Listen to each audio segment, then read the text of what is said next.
ಇನ್ನು ತಲೆಬಿಸಿ ತರಿಸಿರೋದು ಈ ಪಾಸಿಟಿವಿಟಿ ರೇಟ್. ಕಳೆದ 24 ಗಂಟೆಯಲ್ಲಿ 19.37% ಪಾಸಿಟಿವಿಟಿ ರೇಟ್ ದಾಖಲಾಗಿದೆ. ಈ ಹಿಂದೆ ಕೋವಿಡ್ ವ್ಯಾಕ್ಸಿನ್ ತಗೊಂಡವರು ಕೂಡ ಎಷ್ಟು ಸೇಫ್ ಆಗಿದ್ದಾರೆ, ಯಾವುದೇ ಆತಂಕ ಪಡುವಂತಹ ಅಗತ್ಯ ಇಲ್ಲ ಅಂತ ತಜ್ಞರು ಹೇಳ್ತಾ ಇದ್ದಾರೆ. ಅಚ್ಚರಿಯ ವಿಚಾರವನ್ನು ಹೇಳಿದ್ದಾರೆ ವೈರಾಣು ತಜ್ಞ. ನ್ಯೂಸ್ ಫಸ್ಟ್ನ ಜೊತೆಗೆ ವೈರಾಣು ತಜ್ಞ ಡಾಕ್ಟರ್ ಚಂದ್ರಶೇಖರ್ ಎಕ್ಸ್ಕ್ಲೂಸಿವ್ ಆಗಿ ಮಾತನಾಡಿದ್ದಾರೆ. ನಮ್ಮ ಪ್ರತಿನಿಧಿ ಸತ್ತಾರ್ ಅವರನ್ನು ಮಾತಾಡಿಸಿದ್ದಾರೆ, ಕೇಳ್ಕೊಂಬನ್ನಿ.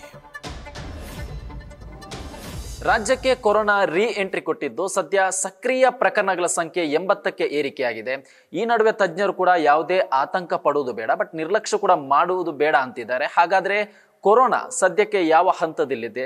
ಅದರಲ್ಲೂ ಪ್ರಮುಖವಾಗಿ ಕೊರೋನಾ ಪಾಸಿಟಿವ್ ರೇಟ್ ನಿನ್ನೆ 19% ದಾಖಲಾಗಿತ್ತು. ಹಾಗಾದ್ರೆ ಕೊರೋನಾ ಯಾವಾಗ ಡೇಂಜರ್ ಝೋನ್ ತಲುಪುತ್ತೆ, ಈ ಎಲ್ಲ ವಿಚಾರದ ಬಗ್ಗೆ ಮಾತನಾಡಿ ನಮ್ಮ ಜೊತೆ ವೈರಾಣು ತಜ್ಞರಾಗಿರುವಂತಹ ಡಾಕ್ಟರ್ ಚಂದ್ರಶೇಖರ್ ಅವರು ಇದ್ದಾರೆ. ಅವ್ರನ್ನೇ ಮಾತನಾಡ್ಸ್ಕೊಂಡು ಹೋಗ್ತೀನಿ. ಸರ್, ಈಗ ಎಲ್ರಿಗೊಂದು ಡೌಟ್ ಇದ್ದಿದ್ದು, ಅಂದ್ರೆ ಈ ಕೊರೋನಾ ರೀ ಎಂಟ್ರಿಗೆ ಮುಂಚೆ ಒಂದು ಅಭಿಪ್ರಾಯ ಇತ್ತು, ಅಂದ್ರೆ ಆರಂಭದಲ್ಲಿ 5% ಪಾಸಿಟಿವ್ ರೇಟ್ ಆದರೆ ಅದು ಡೇಂಜರ್ ಝೋನ್ ತಲುಪಬಹುದು ಅಂತ. ಬಟ್ ಈಗ 19% ಇದೆ. ಆದರೂ ಕೂಡ ಜನರು ಆತಂಕ ಪಡುವ ಅಗತ್ಯ ಇಲ್ಲ ಅಂತಿದ್ದಾರೆ ತಜ್ಞರು. ಹಾಗಾದ್ರೆ ಇದು ಯಾವ ಹಂತದಲ್ಲಿದೆ, ಯಾವಾಗ ಇದು ಡೇಂಜರ್ ಝೋನ್ ಆಗಿ ಪರಿಣಮಿಸುತ್ತೆ? ಅಂದರೆ ಈಗ 19% ಅಂತ ಹೇಳ್ತಿರೋದು ನಾವು ಮಾಡ್ತಕ್ಕಂತಹ ಟೆಸ್ಟಿನಲ್ಲಿ 19% ಅಂದ್ಬಿಟ್ಟು, ಅಂದರೆ ನಾವು ಹಿಂದೆ ಮಾತಾಡ್ತಿದ್ದ ಪರ್ಸೆಂಟೇಜ್ ಏನಂದರೆ ನಾವು ಪಾಪ್ಯುಲೇಷನಲ್ಲಿ ಎಲ್ಲರೂ ಸ್ಕ್ರೀನ್ ಮಾಡಿದಾಗ ಎಷ್ಟು ಪರ್ಸೆಂಟೇಜಲ್ಲಿ ಪಾಸಿಟಿವ್ ಬರುತ್ತೆ ಅಂತ ಹೇಳ್ತಿದ್ದಿದ್ದು. ಅಂದರೆ ಈಗ ನಾವು ಸಸ್ಪೆಕ್ಟ್ ಮಾಡಿ ಒಂದು 100 ಜನನ ಸ್ಕ್ರೀನ್ ಮಾಡಿದ್ರೆ 19 ಪಾಸಿಟಿವ್ ಬರ್ತಾ ಇದೆ. ಅಂದರೆ ಅದು ಹಿಂದೆ ನಾವು ಹೇಳ್ತಿದ್ದ ಪರ್ಸೆಂಟೇಜ್ ಲೆಕ್ಕ ಅಂದರೆ ಪಾಪ್ಯುಲೇಷನಲ್ಲಿ ಎಷ್ಟು ಜನ ಪಾಸಿಟಿವ್ ಆಗ್ತಿದ್ರು ಅಂದ್ಬಿಟ್ಟು. ಸೊ ಅದರಿಂದ ಇದು ಪಾಪ್ಯುಲೇಷನ್ನಲ್ಲಿ ಅಂದರೆ ಜನಗಳ ಸಂಖ್ಯೆಗಳಲ್ಲಿ ಸ್ಪ್ರೆಡ್ ಆಗಿಲ್ಲ ಇನ್ನೂ. ಅಂದರೆ ಕೆಲವರಲ್ಲಿ ಎಲ್ಲಿ ಒಂದು ಅನುಮಾನ ಇದೆ ಅಲ್ಲಿ 100 ಜನಕ್ಕೆ ಟೆಸ್ಟ್ ಮಾಡಿದ್ರೆ 19 ಜನಕ್ಕೆ ಅಷ್ಟೇ ಪಾಸಿಟಿವ್ ಬರ್ತಿದೆ. ಅಂದರೆ ಅದು ಡೇಂಜರ್ ಝೋನ್ ಅಂತ ಹೇಳಿದ್ರೆ ಈಗ 100 ಜನಕ್ಕೆ ಟೆಸ್ಟ್ ಮಾಡಿ 80% 90% ಪಾಸಿಟಿವ್ ಬರೋಕ್ಕೆ ಶುರು ಆದರೆ ಆ ಒಂದು ಪಾಯಿಂಟಲ್ಲಿ ನಾವು ಡೇಂಜರ್ ಝೋನ್ ಅಂತ ಹೇಳ್ಬೋದು ಆ್ಯಕ್ಚುಲಾಗಿ. ಸರ್, ಈಗ ಕೊರೋನಾ ಮೊದಲ ವೇವ್ ಏನಿತ್ತು, ಅವಾಗಕ್ಕೂ ಇವಾಗ ಈ ವೈರಸ್ ಏನಿದೆ ವೇರಿಯಂಟ್ ಅದು ಚೇಂಜ್ ಆಗ್ತಾ ಇದೆ. ಏನು ವ್ಯತ್ಯಾಸ ಕಾಣ್ತಿದೆ ಸರ್? ಅಂದರೆ ಮೊದಲ ವೇವ್ ಇದ್ದಂತಹ ಟೈಮ್ನಲ್ಲಿ ಇರುವಂಥ ವೇರಿಯಂಟ್ಗೂ ಈಗಿನ ವೇರಿಯಂಟ್? ಈಗಿರ್ತಕ್ಕಂಥ ವೇರಿಯಂಟು ಈ 2ನೇ ವೇವ್ ಬಂತಲ್ಲ, ಆ ವೇರಿಯಂಟಿನ ಹತ್ತಿರಕ್ಕಿದೆ. ಅಂದರೆ ಇದರಲ್ಲಿ ಸ್ಪ್ರೆಡ್ ಆಗತಕ್ಕಂತಹ ಇದು ಸ್ವಲ್ಪ ಹೈ ಸ್ಪೀಡಲ್ಲಿದೆ. ಬಟ್ ಏನಂದರೆ ಇದು ಹಿಂದಿನ ಹಾಗೆ ಸ್ಪ್ರೆಡ್ ಆಗುವ ಚಾನ್ಸಸ್ ಇಲ್ಲ. ಯಾಕೆಂದರೆ ಆ ಟೈಮಲ್ಲಿ ಜನಕ್ಕೆ ಇನ್ನೂ ಇಮ್ಯುನೈಸ್ ಆಗಿರಲಿಲ್ಲ, ವ್ಯಾಕ್ಸಿನೇಟ್ ಆಗಿರಲಿಲ್ಲ. ಜನಗಳೆಲ್ಲ ಅಂದರೆ ಒಂಥರ ಏನಂದರೆ ಫ್ರೀ ಅಂತ ಹೇಳ್ತೀವಿ, ಅಂದರೆ ಯಾರಕ್ಕೂ ಹರ್ಡ್ ಇಮ್ಯುನಿಟಿ ಅಂತ ಏನು ಹೇಳ್ತೀವಿ ಅದು ಭಾಳ ಕಡಿಮೆ ಇತ್ತು. ಈಗ ಹರ್ಡ್ ಇಮ್ಯುನಿಟಿ ಚೆನ್ನಾಗಿದೆ, ಯಾಕೆಂದರೆ ವ್ಯಾಕ್ಸಿನೇಟ್ ಆಗಿದ್ದಾರೆ. ವ್ಯಾಕ್ಸಿನೇಟ್ ಆಗಿ 1 ವರ್ಷ 2 ವರ್ಷ ಹಿಂದೆ ಆಗಿದ್ದರೂ ಕೂಡ ಇನ್ನೂ ಅದರ ಎಫೆಕ್ಟ್ ಇರುತ್ತೆ. ಆ ಎಫೆಕ್ಟ್ ಇರೋದ್ರಿಂದ ಹಿಂದಿನಷ್ಟು ಸ್ಪೀಡಲ್ಲಿ ಸ್ಪ್ರೆಡ್ ಆಗಿರ್ತಕ್ಕಂಥ ಚಾನ್ಸಸ್ ಇಲ್ಲ. ಯಾಕೆಂದರೆ ಇದು ವ್ಯಾಕ್ಸಿನೇಟ್ ಆಗಿರ್ತಕ್ಕಂಥ ಪಾಪ್ಯುಲೇಷನ್ ಆಗಿರೋದ್ರಿಂದ ಮತ್ತು ಎಕ್ಸ್ಪೀರಿಯನ್ಸ್ಡ್ ಪಾಪ್ಯುಲೇಷನ್ ಅಂತ ಹೇಳ್ತೀವಿ, ಆಲ್ರೆಡಿ ಒಂದು ಸಲ ಎಕ್ಸ್ಪೋಸ್ ಆಗಿರೋದ್ರಿಂದ ಇದನ್ನು ಸ್ಪ್ರೆಡ್ ಆಗೋ ಅಷ್ಟು ಸ್ಪೀಡ್ ಇದ್ದರೂ ಕೂಡ ಮಾಮೂಲಿ ಇನ್ಫ್ಲುಯೆನ್ಸಾ ಅಥವಾ ಏನು ಬರುತ್ತೆ ಅದೇ ಥರ ಸ್ಪ್ರೆಡ್ ಆಗುತ್ತೆ ವಿನಃ ಹಿಂದೆ ಬಂದಂತಹ ಒಂದು ಪ್ಯಾಂಡಮಿಕ್ ಸ್ಟೇಜ್ಗೆ ಬರ್ತಕ್ಕಂತಹ ಚಾನ್ಸಸ್ ಇಲ್ಲ ಆ್ಯಕ್ಚುಲಾಗಿ. ಅದರಿಂದ ಅದಕ್ಕೆ ಅಂಜಿಕೊಳ್ಳೋಂಥದ್ದು ಅದು ಹೆದರ್ಕೊಳ್ಳೋಂತಹ ನೆಸೆಸಿಟಿ ಇರೋದಿಲ್ಲ ಇದರಲ್ಲಿ. ಸರ್, ಈಗ ರಾಜ್ಯದಲ್ಲಿ ಒಟ್ಟು 80 ಸಕ್ರಿಯ ಪ್ರಕರಣ ಇದೆ. ಈ ಪೈಕಿ ಬೆಂಗಳೂರಲ್ಲಿ 73 ಸಕ್ರಿಯ ಪ್ರಕರಣ ಇದೆ.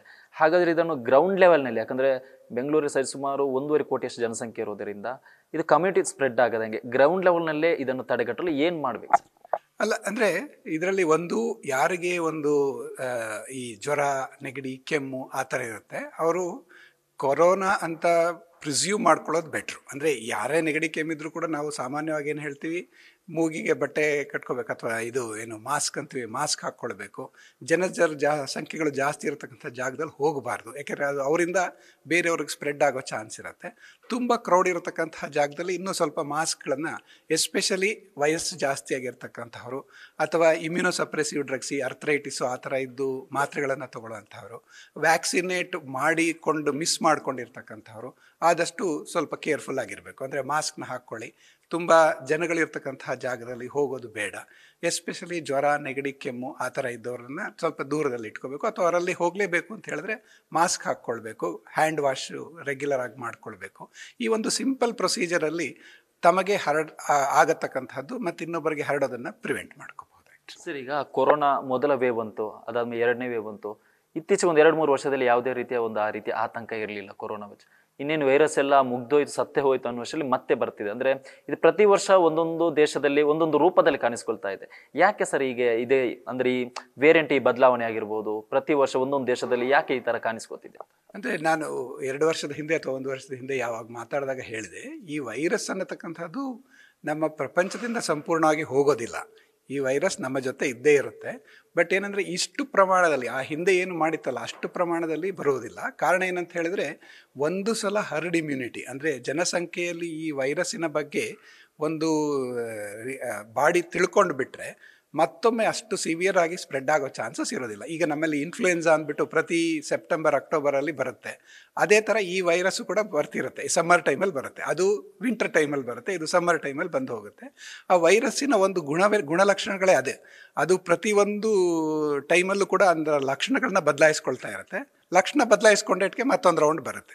ಬಟ್ ಏನಂದರೆ ಸಮೀಪಕ್ಕಿರ್ತಕ್ಕಂಥ ವೈರಸ್ಗೆ ನಾವು ರೆಸಿಸ್ಟೆನ್ಸ್ ಇದ್ದರೆ ಅದನ್ನು ನಾವು ಯೂಶಲ್ ಆಗಿ ಅದರ ಬಗ್ಗೆ ರಿಯಾಕ್ಷನ್ಸ್ ಕೊಡ್ತೇವೆ. ಅದರಿಂದ ಬಾಡಿ ಅದನ್ನು ರೆಸಿಸ್ಟ್ ಮಾಡ್ಕೊಳುತ್ತೆ. ಇದು ಎಷ್ಟೇ ಲಕ್ಷಣಗಳು ಬದಲಾಯಿಸ್ಕೊಂಡ್ರೂ ಕೂಡ ಮೊದಲನೇ ಪ್ರಥಮ ಬಾರಿಗೆ ಏನು ಪಾಪ್ಯುಲೇಷನ್ಗೆ ಎಂಟ್ರ್ ಆಗುತ್ತಲ್ಲ ಅಷ್ಟು ಸ್ಪ್ರೆಡ್ ಸಿಕ್ಕೋದಿಲ್ಲ ಅದಕ್ಕೆ. ಯಾಕೆಂದರೆ ವ್ಯಾಕ್ಸಿನೇಟ್ ಮಾಡಿರ್ತಕ್ಕಂಥದ್ದು, ಇಮ್ಯುನೈಸ್ ಮಾಡಿರ್ತಕ್ಕಂಥ ಜನಗಳು ಇರೋದರಿಂದ ಆ ಸ್ಪ್ರೆಡ್ನ ಬ್ಯಾರಿಯರ್ ಮಾಡ್ಕೊಳ್ತಾರೆ. ಅಂದರೆ ಹೇಗೆ ಅಂತ ಹೇಳಿದ್ರೆ, ಈಗ ನಾನು ವ್ಯಾಕ್ಸಿನೇಟ್ ಆಗಿಲ್ಲ ಅಂತ ಇಟ್ಕೊಳ್ಳಿ, ನಿಮ್ಮಲ್ಲಿ ವ್ಯಾಕ್ಸಿನೇಟ್ ಆಗಿರೋರು ಅಂತ ಇಟ್ಕೊಂಡ್ರೆ ನನ್ನಿಂದ ನಿಮಗೆ ಸ್ಪ್ರೆಡ್ ಆಗೋದಿಲ್ಲ. ಅದರಿಂದ ನಿಮಗೆ ಸ್ಪ್ರೆಡ್ ಆಗದೆ ಇರೋದ್ರಿಂದ ನೀವು ಇನ್ನು 10 ಜನಕ್ಕೆ ಕೊಡೋದಿಲ್ಲ. ಮೊದಲೇನಾಗ್ತಿತ್ತು ಅಂದರೆ ನಿಮ್ಮಲ್ಲೂ ರೆಸಿಸ್ಟೆನ್ಸ್ ಇರ್ತಿರ್ಲಿಲ್ಲ, ನನ್ನಲ್ಲೂ ರೆಸಿಸ್ಟೆನ್ಸ್ ಇರ್ತಿರ್ಲಿಲ್ಲ. ನನಗೆ ಬಂದ ಕೂಡಲೇ ನಿಮ್ಮಿಂದ ನಿಮ್ಮ ಮನೆಯವರಿಗೆ ಆ ರೀತಿ ಸ್ಪ್ರೆಡ್ ಆಗತಕ್ಕಂಥ ಚಾನ್ಸಸ್ ಇರ್ತಾಯಿತ್ತು. ಈಗ ವ್ಯಾಕ್ಸಿನೇಟ್ ಆಗಿರ್ತಕ್ಕಂಥದ್ದು, ಇಮ್ಯುನೈಸ್ ಆಗಿರ್ತಕ್ಕಂಥ ಜನ ಇರೋದ್ರಿಂದ ಅಷ್ಟು ಫೈನ್ ಲಿಂಕ್ ಅಂತ ಹೇಳ್ತೀವಲ್ಲ, ಒಬ್ರಿಗೊಬ್ರಿಗೆ ಲಿಂಕ್, ಅದು ಸಿಕ್ಕೋದಿಲ್ಲ. ಅದರಿಂದ ನಾವು ಆ ಒಂದು ಹಿಂದೆ ಏನಿತ್ತು 3 ವರ್ಷದ ಹಿಂದೆ ಅಷ್ಟು ಭಯಂಕರವಾಗಿ ಸ್ಪ್ರೆಡ್ ಆಗೋದಿಲ್ಲ. ಸರ್, ಈಗ ಮೊದಲ ವೇವ್ ಮತ್ತು 2ನೇ ವೇವ್ ಅಲ್ಲಿ ಒಂದಿಷ್ಟು ಜನಕ್ಕೆ ಕೊರೋನಾ ಪಾಸಿಟಿವ್ ಆಗಿತ್ತು. ಅಂಥವರಿಗೆ ಮತ್ತೆ ಏನಾದರೂ ಚಾನ್ಸಸ್ ಇದೆಯಾ? ಈ ವೈರಸ್ ಒಕ್ಕರಿಸೋ ಚಾನ್ಸಸ್ ಇದೆಯಾ ಸರ್?